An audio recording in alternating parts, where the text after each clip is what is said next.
저걸 그냥 자발적으로 하라고 그러면 할 리가 없으니까 그럼 너희들 이런 블랙리스트도 관리하고 투표도 열심히 하는 사람을 매 10분 단위로 뽑아서 그 사람한테 인센티브 줄게. 이게 채굴입니다.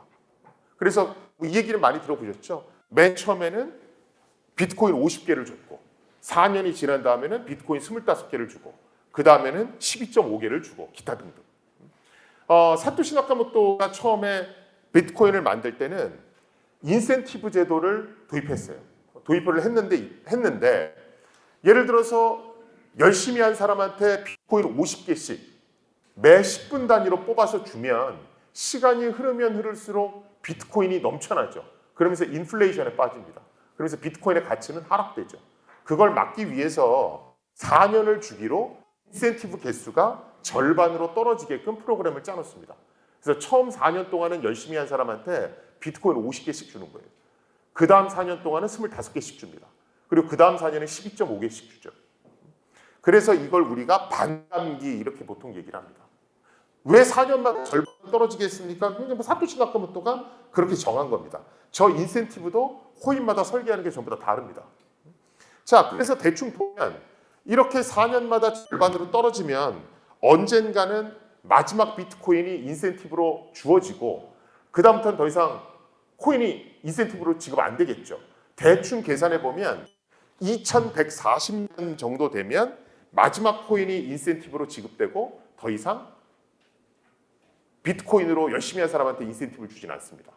그럼 개수를 대충 따져보면 2100만 개의 비트코인 2140년까지 전부 다 발행되다가 그 다음부터는 비트코인이 더 이상 프로그램상으로 만들어지지 않습니다. 그래서 비트코인은 한정된 수량을 갖고 있다 이렇게 얘기를 하는 겁니다.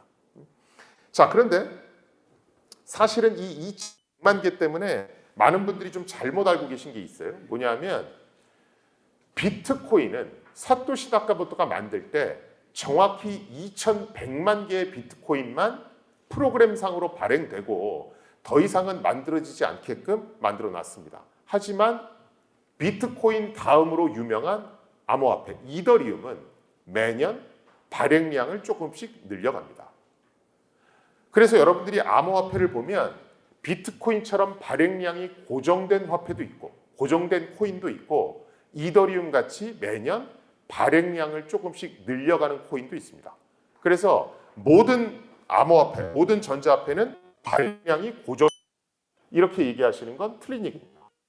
자, 이더리움은 매년 코인의 발행량을 조금씩 늘려간다고 그랬어요. 왜 그럴까요? 네? 왜 그렇습니까? 여러분들이 인터넷 뱅킹 하시려면 공인인증서 있어야 되죠. 그렇죠? 근데 공인인증서 쓰려면 비밀번호 알고 계셔야 되죠. 그렇죠? 그런데 공인인증서 비밀번호 또 까먹는 분도 계시잖아요. 그렇죠? 이더리움은 그걸 생각하는 겁니다. 실제로 코인을 쓰려면 비밀번호를 알아야 되는데 그 비밀번호를 잊어버리는 사람들이 있다. 그런데 비밀번호를 잊어버리면 코인 시스템에서는 그 비밀번호를 복구할 수가 없습니다. 그래서 이더리움 커뮤니티는 비밀번호를 까먹은 코인, 그거를 동전을 분실한 거와 똑같다고 생각합니다. 그래서 비트코인이 2100만 개로 코인이 한정돼 있다고 얘기하지만 비밀번호를 잊어버리는 사람이 있기 때문에 개수가 줄고 있는 거와 똑같다. 그래서 비밀번호를 잃어버린, 즉 잃어버린 동전의 개수만큼은 매년 보충해 줘야지 개수가 유지된다. 이렇게 생각을 하는 겁니다. 그래서 매년 발행량을 조금씩 늘려가는 거예요. 그래서 코인마다 하느냐, 요거는 어프로치하는 방법이 조금씩 다 다릅니다. 우리가 비트코인 얘기 듣다 보면 작업 증명이라는 표현도 많이 들으실 거예요. 많은 분들이 작업 증명을 자꾸 이라고 얘기하시는데 그거 잘못된 겁니다. 증명이라고 하는 건 인터넷 투표 시스템이 아까 제가 생각보다 인터넷 투표 시스템은 만들기가 어렵습니다 이렇게 얘기했죠. 그렇죠? 인터넷 투표 시스템은 왜 만들기가 어려울까요? 비대면 환경이라서 그렇습니다. 인터넷이란 환경에서 인터넷 투표를 하기 때문에 얼굴이 보이질 않습니다. 얼굴이 보이지 않으면 어떤 일이 벌어집니까? 1인 1투표를 보장하기가 굉장히 어려워집니다. 우리가 투표하러 가면 주민등록증 주세요 이래서 누구세요 한 다음에 거기다 마킹하잖아요. 그래서 1인 1투표를 보장하려고 노력을 하죠. 그런데 인터넷 투표는 기본적으로 비대면 환경이라서 1인 1투표를 보장하기가 어렵습니다. 그걸 보여주는 대표적인 사례가 드루킹 사건이죠. 드루킹이 어떻게 했습니까? 돈을 주고 300개를 사서 그 300개 아이디를 활용해서 좋아요를 몰표를 줬죠. 이게 드루킹 사건입니다.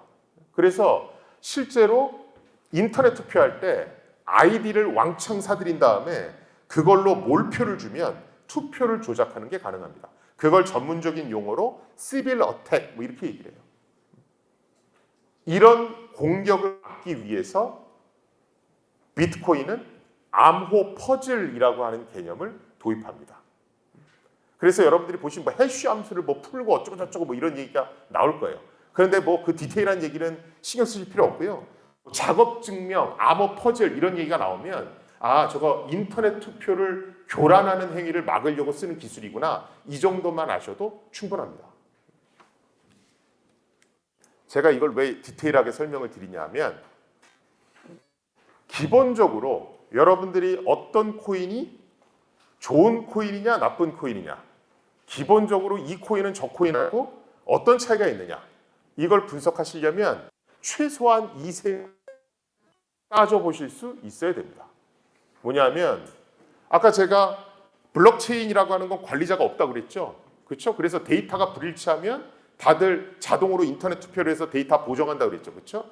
그랬을 때 투표 방식을 실제로 코인마다 투표 방식이 있습니다. 그다음 제가 인터넷 투표는 얼굴이 안 보이기 때문에 1인 1투표를 보장하기가 굉장히 힘들다고 그랬죠. 그래서 투표를 교란시키는 행위들을 쉽게 할 수 있습니다. 그걸 무슨 기준이냐? 부정투표를 어떻게 막는가? 그 다음에 사용자들이 자발적으로 참여하도록 하기 위해서 인센티브를 어떻게 주는가? 이 세 가지 관점에서 코인을 구별하실 수 있어야 아 그래도 나는 코인에 대해서는 좀 알아요. 설명할 수 있어요. 비트코인 롱리스트 체인 셀렉션 룰이라고 하는 투표 방식을 쓰고 투표 교란 행위는 POW 작업 증명이라는 기술을 이용해서 막습니다. 그리고 실제로 인센티브는 10분마다 코인 50개씩 주죠. 비트코인 다음으로 유명한 이더리움. 이더리움은 헤비스트 체인 룰이라고 하는 투표 방식을 씁니다. 그리고 투표 교란 행위를 막기 위해서 비트코인과 똑같은 POW라는 방식을 쓰죠.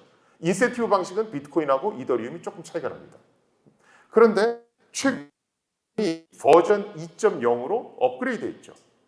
어떻게 업그레이드했냐면 식은 그대로 놔두고 인센티브도 그대로 놔뒀습니다. 뭘 바꿨냐면 부정투표에 대한 대응책을 POW에서 POS로 바꿨죠.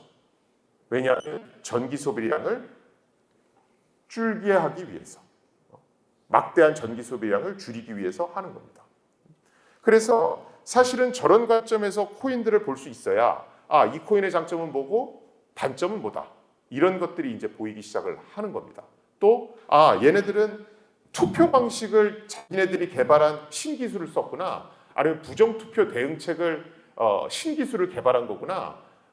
아니면 다른 거를 어떤 걸 갖다 썼구나. 이런 것들을 분석하실 수가 있어요. 그런데 이런 것들이 이제 베이스가 안 되니까 그냥 전문적인 용어가 나오면 그냥 좋은 거 만들었나 보다 이렇게 해서 그냥 투자가 들어가는 겁니다. 묻지마 투자가 들어가니까 손실도 커지는 거죠. 실제로 이 세 가지 조합, 즉 투표는 뭘 쓰고 부정투표에 대한 대응책은 뭐고 인센티브는 어떻게 주느냐에 따라서 블록체인은 그 모양이 달라집니다.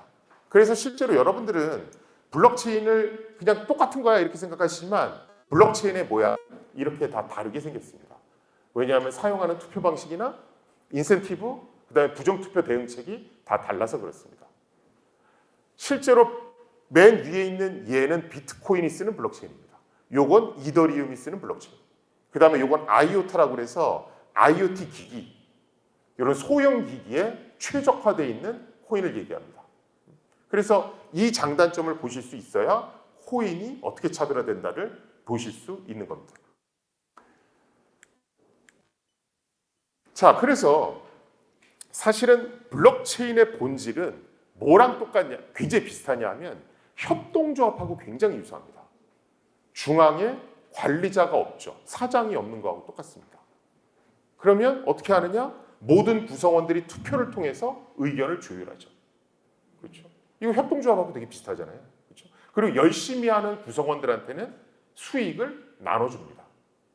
그래서 사실은 좋은 블록체인, 좋은 암호화 고르는 제일 좋은 거는 뭐냐면 기술적인 거 모르더라도 얘가 운영되는 방식이 협동조합하고 얼마나 비슷한가 이것만 잘 따져보셔도 좋은 코인과 나쁜 코인을 어느 정도는 구별하실 수 있습니다.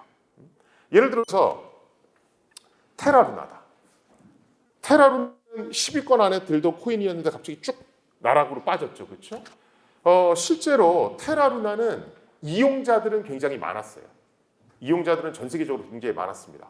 그런데 제가 아까 블록체인 보면 막 투표도 열심히 해야 되고 뭐 이래야 된다고 그랬죠. 그렇죠?